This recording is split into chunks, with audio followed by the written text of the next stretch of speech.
हमारे बच्चों को दंगाई बनाने का सिलसिला चल रहा है।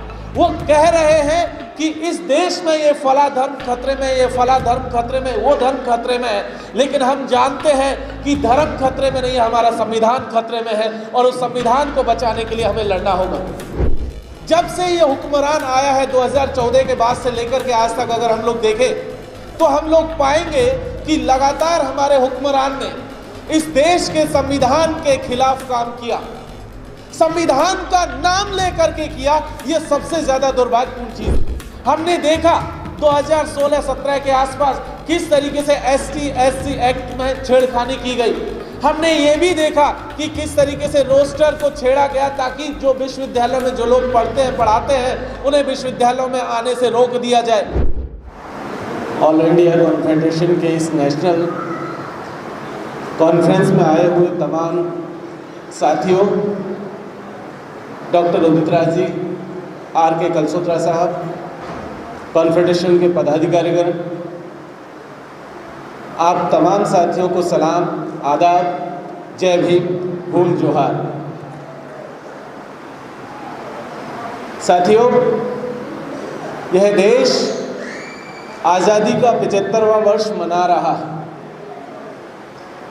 और ये सरकार ने घोषणा की कि वो इसे अमृत महोत्सव के बतौर मनाया जाएगा।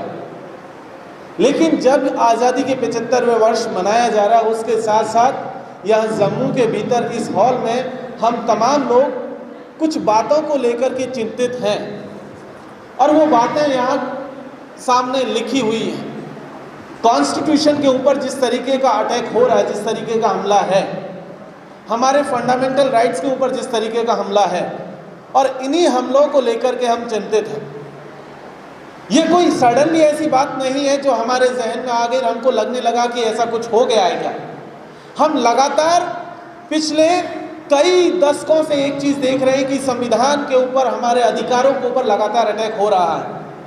हमने देखा पिछले सालों में दिल्ली के भीतर जंतर मंतर की सड़कों पर संविधान की प्रतियां जलाई गई थी।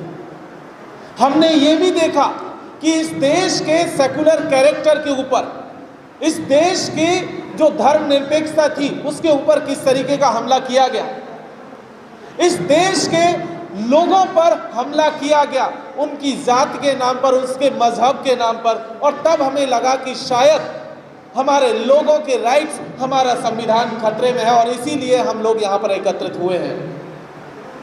एक चीज हमें जाननी होगी, जब से ये हुक्मरान आया है 2014 के बाद से लेकर के आज तक अगर हम लोग देखें तो हम लोग पाएंगे कि लगातार हमारे हुक्मरान ने इस देश के संविधान के खिलाफ काम किया, संविधान का नाम लेकर के किया। यह सबसे ज्यादा दुर्भाग्यपूर्ण चीज थी।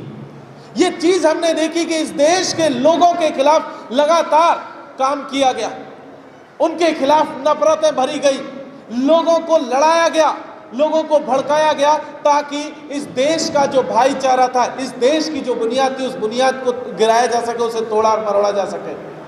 और इसीलिए ये चिंता हम लोगों के सामने थी।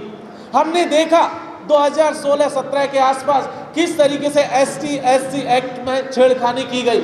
हमने ये भी देखा कि किस तरीके से रोस्टर को छेड़ा गया ताकि जो विश्वविद्यालयों में जो लोग पढ़ते हैं पढ़ाते हैं उन्हें विश्वविद्यालयों में आने से रोक दिया जाए। हमने ये भी देखा कि खास करके ट्राइबल्स के केस में, आदिवासियों के केस में एक जिक्र आता है 2006 में इस देश की सरकार ने आदिवासियों को यह हक दिया था कि फॉरेस्ट राइट एक्ट 2006 के तहत तमाम आदिवासियों को जमीन पर मालिकाना हक दिया जाएगा, पट्टे दिए जाएंगे। लेकिन उन पट्टों के खिलाफ मुकदमा चलाया गया और 2019 तक आते आते एक वर्डिक्ट आता है, एक फैसला आता है सुप्रीम कोर्ट की तरफ से और कहा गया कि जिन आदिवासियों के पास, जिन परिवारों के पास खुद की जमीन का पट्टा नहीं है, उन तमाम लोगों को उनकी जमीनों से बेदखल किया जाएगा। आपको जानकर के हैरानी होगी कि इस देश में पहली दफा 2006 में ये बात आई थी कि आदिवासियों को उनकी जमीनों पर हक दिया जाए और उसके तहत मात्र इस देश में 42 लाख आवेदन आए थे, उनमें से सिर्फ 19 लाख लोगों के आवेदनों को एक्सेप्ट किया गया था, 23 लाख लोगों के आवेदन रिजेक्ट कर दिए गए। यहाँ हम सब लोग जानते हैं कि आप में से बहुत सारे लोग ऐसे होंगे जो आदिवासी समाज से आते हैं, ST कम्युनिटी से आते हैं, लेकिन जमीन पर उनके पट्टे नहीं हैं। उन सब के बारे में सुप्रीम कोर्ट ने कहा था कि जिनके पास भी पट्टे नहीं है उन्हें अपनी ज़मीनें खाली करनी होगी। और इसीलिए हमारी चिंता है कि अगर ऐसा होता है तो आदिवासी समाज कहाँ जाएगा। जिस लड़ाई को अभी हमारे साथी प्रीवियस स्पीकर कह रहे थे गुज्जर बकरवाल कम्युनिटी को लेकर के, ये लड़ाई आज की नहीं है। 1967 में इस देश के हुक्मरानों ने एक कमेटी बनाई थी जिसे अनिल कुमार चंदा कमेटी कहते हैं। उस कमेटी ने शेड्यूल ट्राइब के रिजर्वेशन से जुड़ा हुआ कुछ क्राइटेरिया बनाए थे। जिस पहाड़ी एरिया का आप जिक्र कर रहे हो, ये पहाड़ी इलाकों को शामिल करने का काम 1967 में किया गया था। और 1967 के बाद से ही एसटी के रिजर्वेशन में हम देखते हैं कि गैर आदिवासियों को घुसाने का सिलसिला शुरू हुआ। हिमाचल और उत्तराखंड में हमने देखा कि अपर कास्ट लोगों को इस रिजर्वेशन में घुसा दिया गया, और अलग अलग हिस्सों में हमने देखा कि एसटी के रिजर्वेशन में गैर एसटी के लोगों को घुसाया गया, अपर कास्ट लोगों को घुसाया गया। इसीलिए हमारी चिंता है, इसीलिए हमें डर है कि कहीं ऐसा ना हो कि आने वाले दिनों में हमारा जो हक है वो हक को भी छीन लिया जाए। हम लगातार देख रहे हैं कि जिस तरीके से इस देश में नफरत बोई जा रही है, हमारे बच्चों को दंगाई बनाने का सिलसिला चल रहा है। वो कह रहे हैं कि इस देश में ये फला धर्म खतरे में, ये फला धर्म खतरे में, वो धर्म खतरे में है, लेकिन हम जानते हैं कि धर्म खतरे में नहीं, हमारा संविधान खतरे में है और उस संविधान को बचाने के लिए हमें लड़ना होगा।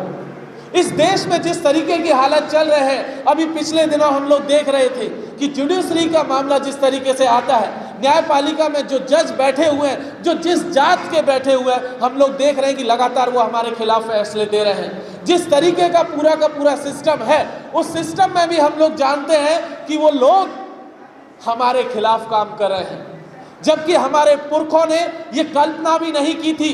चाहे बाबा साहब भीमराव अंबेडकर हो, जयपाल सिंह मुंडा हो, चाहे और तमाम लोग हो, उन्होंने कभी ये कल्पना नहीं की थी कि आने वाले दिनों में हमारे लोगों के साथ इस तरीके की ज्यादतियां होंगी।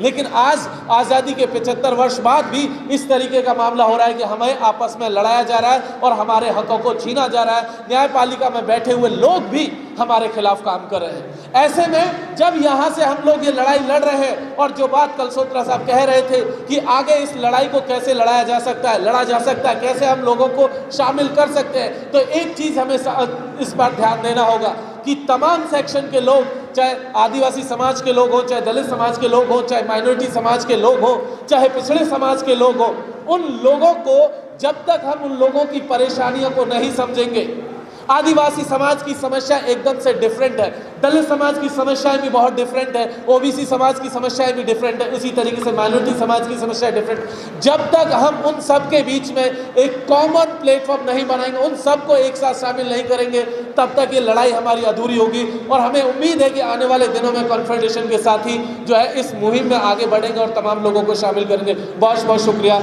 इंकलाब जिंदाबाद। जय भीम। जोहार।